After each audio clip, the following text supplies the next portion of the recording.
Tanghali, kumusta po? Narito po ulit ang update natin para sa lagay ng ating panahon ngayong tanghali po ng May 26, 2024 na kung saan sa ngayon po yung sentro ng bagyong si Aghon nating binabantayan ay nasa vicinity na po ngayon ng Real Quezon na nagdudulot na rin ng maulap na kalangitan na may mga pagbugso rin ng hangin at malalakas na mga pag-uulan sa malaking bahagi po ng Luzon. Taglay po niya ngayon ang lakas ng hangin na umaabot po sa 65 kilometers per hour at bugso na 115 kilometers per hour at kumikilos po ito pa north-eastward sa bilis na 15 kilometers per hour. Mamayang hapon, kikilos muli yan pa north-eastward at nagbabanta na tatama anytime dyan po sa may Polillo Island. At sunod niyan ay kikilos na po yan palihis palayo sa ating kalupaan at pagsapit ng Miyerkules, posibleng tuluyan na yan na makakalabas dito po sa loob ng ating area of responsibility.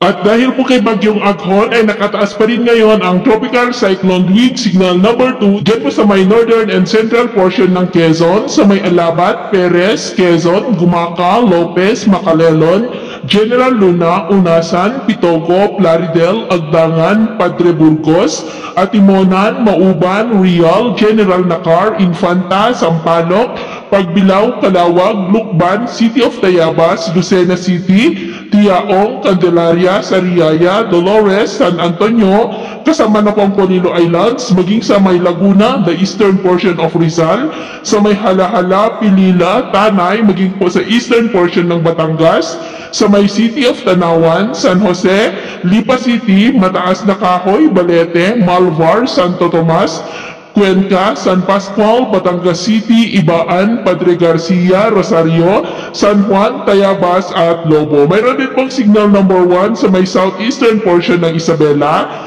sa may Palanan, Dinapigan, the southern portion of Quirino, sa may Mandela, Nagtipunan, the southern portion of Nueva Vizcaya, sa may Alfonso, Castañeda, the eastern and southern portion of Nueva Ecija, sa may General Tino, Gabaldon, Bungabon, Pantabangan, Rizal, General Mamerto, Natividad, Laur, Palayan City, Peñaranda, San Leonardo, City of Gapan, Cabatuan City, Santa Rosa, San Isidro, Cabiao, San Antonio at Jaen, maging po sa may Aurora, the eastern portion of Pampanga, sa may Candaba, San Luis, San Simon, Apalit, Santa Ana, Arayat, maging sa may Bulacan, Metro Manila, the rest of Quezon, the rest of Rizal, Cavite, the rest of Batangas, and the northern portion of Oriental Mindoro sa may Pinamalayan, Pola, Nauhan, Victoria, Socorro, City of Calapan, Bansud, Gloria, Baco, San Teodoro, Puerto Galera, Bungabong, Rojas, maging po sa may Marindoque, sa may Romblon, Camarines Norte, Camarines Sur, the northern portion of Albay,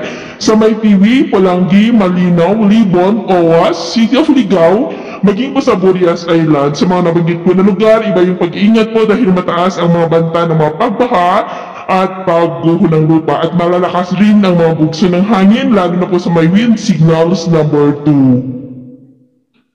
At sa atin naman pong mga baybayin, iwasan po muna natin ang papalaot, lalo na po sa mga baybayin ng Southern Luzon, lalo na dyan sa silangang baybayin dahil ang mga alon ay posibleng aabot